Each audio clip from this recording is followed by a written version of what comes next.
Boy, what a week, huh? What a tumultuous week. So when I am tempted to feel disheartened and disillusioned and like ready to give up, I grab me some Howard Thurman. That song too, that would be good too. That and Howard Thurman. Howard Thurman, in case you're unfamiliar, was African-American theologian, scholar, teacher. You know him, yeah. He actually went and studied the theology of radical nonviolence with Gandhi himself and brought it back to the U.S. and inspired all of the major, civil rights activists, including Martin Luther King Jr. So, here is this guy growing up in the midst of deeply segregated America. And in that deeply segregated America, he co-founded the first major interracial, interdenominational church in the U.S. And he broke all kinds of boundaries. He rose to the top of his field. He was dean of chapel at Boston University, which at the time was an all-white university. So he must have experienced some real difficulties and challenges in his life. You better believe he did. And he wrote a lot about courage. And one passage in particular I'd like to read for you, and hopefully it will help you as well. And before I do, I'd kind of like for you to maybe take a few deep breaths with me and kind of settle in, connect with your heart. In the quietness of this place, surrounded by the all-pervading presence of God, my heart whispers, "Keep fresh before me the moments of my high resolve, that in fair weather or in foul, in good times or in tempests, in the days when the darkness and the foe are nameless or familiar, I may not forget that to which my life is committed."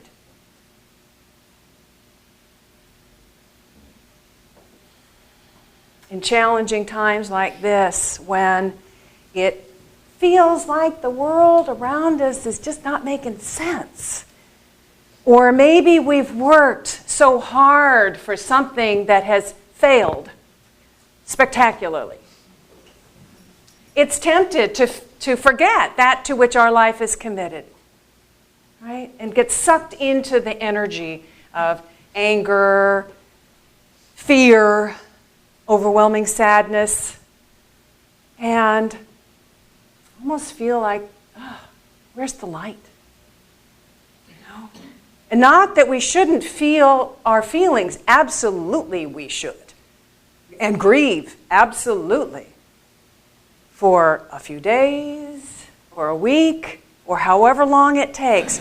But then eventually we need to return to our heart and reconnect with what our life is committed to. So, what is your life committed to? A lot of people who come here to UCP regularly are committed to their own spiritual growth, to living from their heart, to creating your best possible life. How many of you are committed to that? Yeah, just about everybody. And a lot of people who come here are also committed to being a light in the world, to lifting those around you, to being a loving presence and making a positive difference in the world. How many of you are committed to that? Yeah. And many of us here are committed to growing our understanding and our awareness of the divine presence within, and committed to knowing and proving that one power and presence within is the source of all of our good. That we're sourced by the infinite in all things, in our joy, in our love, in our peace, in our well-being, in our prosperity. How many of you committed to that? Not everybody. It's not like you have to pick one of these. I mean, they all kind of work together. They all work together. And what I have noticed in the 40 years that I've kind of been an adult, what I've noticed is that no one can give that to you. Certainly no politician, no government can give that to you, and no one can take it away. No one can take it away. Our joy, our love, our peace, our power, our freedom doesn't come from outside there and work its way in. It comes from in here and works its way out. You know, a just, compassionate, humane, peaceful world is not out there independent of us. It's right in here. It's in here. And when we are compassionate and loving and peaceful people, we'll see that reflected in the world. And we do see it reflected in the world very often. But if there's even a little trace within us of judgment or intolerance or fear or pettiness or resentments, we'll see that reflected in the world too. And in the shadows that seem to be rising. And I know most of us are like, well, I don't have any of that within me. I mean, I'm not judgmental, I'm not intolerant, I'm not fearful, I'm not petty, and I'm certainly not prejudiced. And I think that's true. That's true for everybody here. Consciously. We're not consciously. You know, there's been a lot of talk this year about something called implicit bias. You heard about implicit bias is kind of that idea that it's kind of the culture that we grow up in, and the messages that we get from the culture affect us on a deeper level than we even know. And it affects our reactions, it affects our decision making. It's all subconscious, like subliminal, beyond our conscious control. And apparently we all have it. We all have this. And this is why they say why you might see an African American police officer being more fearful of a black suspect than a white suspect. Or they say why you might find women who are rejecting the woman who's rising to the position of CEO in the company. And apparently a woman rising to the position of president of the country. Implicit bias. We don't even know it's there, but it affects. And the only way that we're going to totally cleanse ourselves of that and return to the awareness of our oneness with Spirit and our oneness with each other is when we engage in consistent spiritual work, consistent spiritual practice. That's it. That's consistent spiritual practice, and that's where the commitment comes in. It takes commitment to practice, to live the truth that we know. It takes commitment. You know, the world around us is trying its damnedest to tell us, to convince us that we need to be suspicious of people who are different than us. It's trying to convince us that our good has been taken away from us, or it will be taken away from us, and there's not enough good to go around, so we got to hold on to it. We got to protect it. Got to protect what's ours. Those are the messages that are trying to affect us, those and many others. So we need a commitment to turning away from those voices and turning towards the truth we know. We also need a commitment to overcome those negatives, those deeply embedded false core beliefs within ourselves that might have us believing that we don't deserve whatever, that we don't deserve an abundance of love or joy, or happiness or prosperity or fulfillment. That commitment to turning away from the voices of the world and turning towards our heart and turning towards each other in love.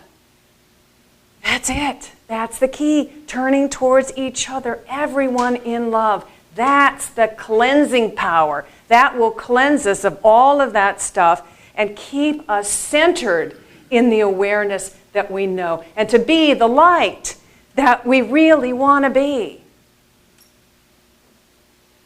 That commitment. And that's why we come to spiritual community, spiritual fellowship. That's why we come here, so that we can remind each other. We can remind each other that, hey, we're divine beings. Shh. Don't say it too loud. We're divine beings having a human experience. That we are connected with each other, that we're all one. That's what we get here. We help each other connect more deeply. It's easier to do here, right? It's easier to do when everyone's on the same page and everyone is sort of in the same place. Easier to remind ourselves and to continue to practice. And that's why we support this, our spiritual community. That's why we support it, so that it continues to be here and continues to support us and others. And so we can reach out, we can grow, we can start reaching out to others. Other people who are just craving this experience of peace. They just so want this feeling and this experience of connection with the inner Christ, inner divine, inner I am, whatever you want to call it. They're just craving it. And then, imagine how many people, if more and more and more of us get this experience, get this awareness of our oneness with Spirit, of our oneness with each other, of our oneness in love, we're looking for the tipping point. We're looking for that critical mass that can make the kind of shift in the world we really want to see. I mean, can you imagine if the same number of people who enthusiastically attended Trump rallies, enthusiastically attended UCP, or, Unity or New Thought centers all over the U.S., or really any progressive, inclusive, positive, spiritual community or church. Can you imagine that energy? I mean, just picture it for a moment. Just picture all of those people fired up about the idea that we are all unique expressions of divine love, that we're all one, that changing our thinking changes our life, that the good that we want, that we think is out there, it's in here, and it's already complete. We're already it. These are ideas. These are life-changing ideas. These are life-transforming ideas. And we need to get as fired up about those ideas as Trump supporters are about building a wall. We need to get fired up about those ideas. These are life-changing ideas. Get excited about it. Get enthusiastic about it. This can change your life. We need to start talking to other people and our neighbors and our friends and our family. Hey, these ideas can change a life. It's changed my life. This idea that I am one with infinite love, that I am one with there's just one power and presence. That's, again, that energy that shifts the vibration. Enough of us get together and lift that consciousness, that vibration. Really, that's the change. That's when it's going to happen. And that's when we're going to see it reflected in our world. So get excited about it. Yes? Yes. Okay, good. These are transformational ideas. And I think we forget about that because, we've just kind of been used to it. We've been hearing about it for a while or whatever. We just don't know that when somebody comes here for the first time and they hear about these ideas for the first time and they begin to practice it and they begin to be with it, how their life can change. Think about how your own life has changed since you've been on a spiritual path and been surrounded by loving, supportive people and accepted and embraced these ideas, embraced that love of spirit. Think about that. We don't want to keep it to ourselves. We want to share it. We want to share that love. We want to share that energy. We want to share these transformational ideas. And so I know many of you have either received in the mail a letter from us with talking about the pledge drive that we are having today, or maybe you've read about it in the e-news, or you've heard me talk about it the last couple of weeks. So I hope that you've had an opportunity to sit with that and meditate on that question, how will I commit to supporting my spiritual community? And if you haven't, I know there's some new faces here today, or if you just haven't heard of it, I thought maybe it would be a good idea for all of us to sort of, and if you're brand new today, just sit in the silence and enjoy the silence. But, those of you who are regularly attending members, open to these sort of series of questions that I will be leading. And Mark is maybe coming up and helping. Yeah, sure. All right, so let's just take a few moments and breathe together first. And when you're ready, just kind of close your eyes. Feel that energy of peace and love inside you. That energy, that peace, that love that we are sharing with each other in breath, just in breath itself. And then this energy of love that just permeates each one of us and connects us with each other and connects us with everyone in the world.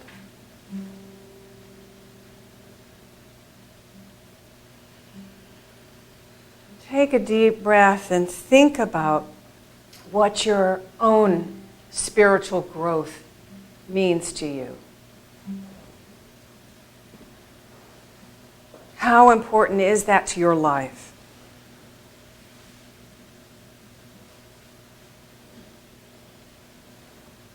How do you value the importance of living from your heart? Being able to live from your heart. Of allowing your magnificence to unfold.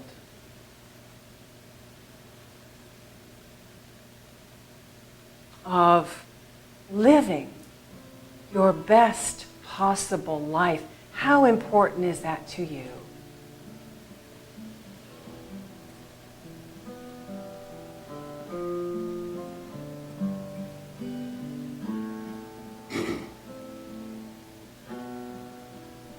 And consider what part your spiritual community plays in your journey towards that. What part does this spiritual community play in that journey in your life?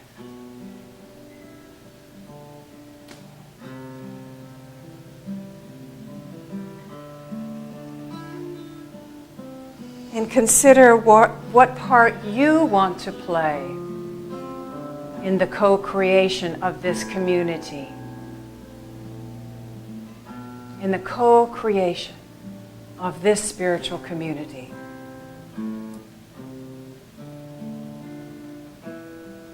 How important is it to you that this community endures and is there for you and for others.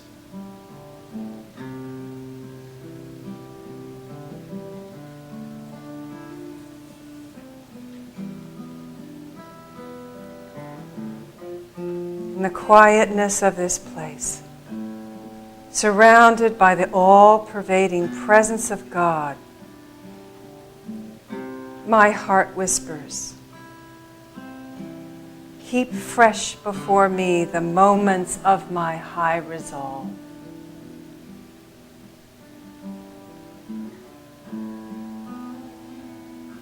May I not forget that to which my life is committed.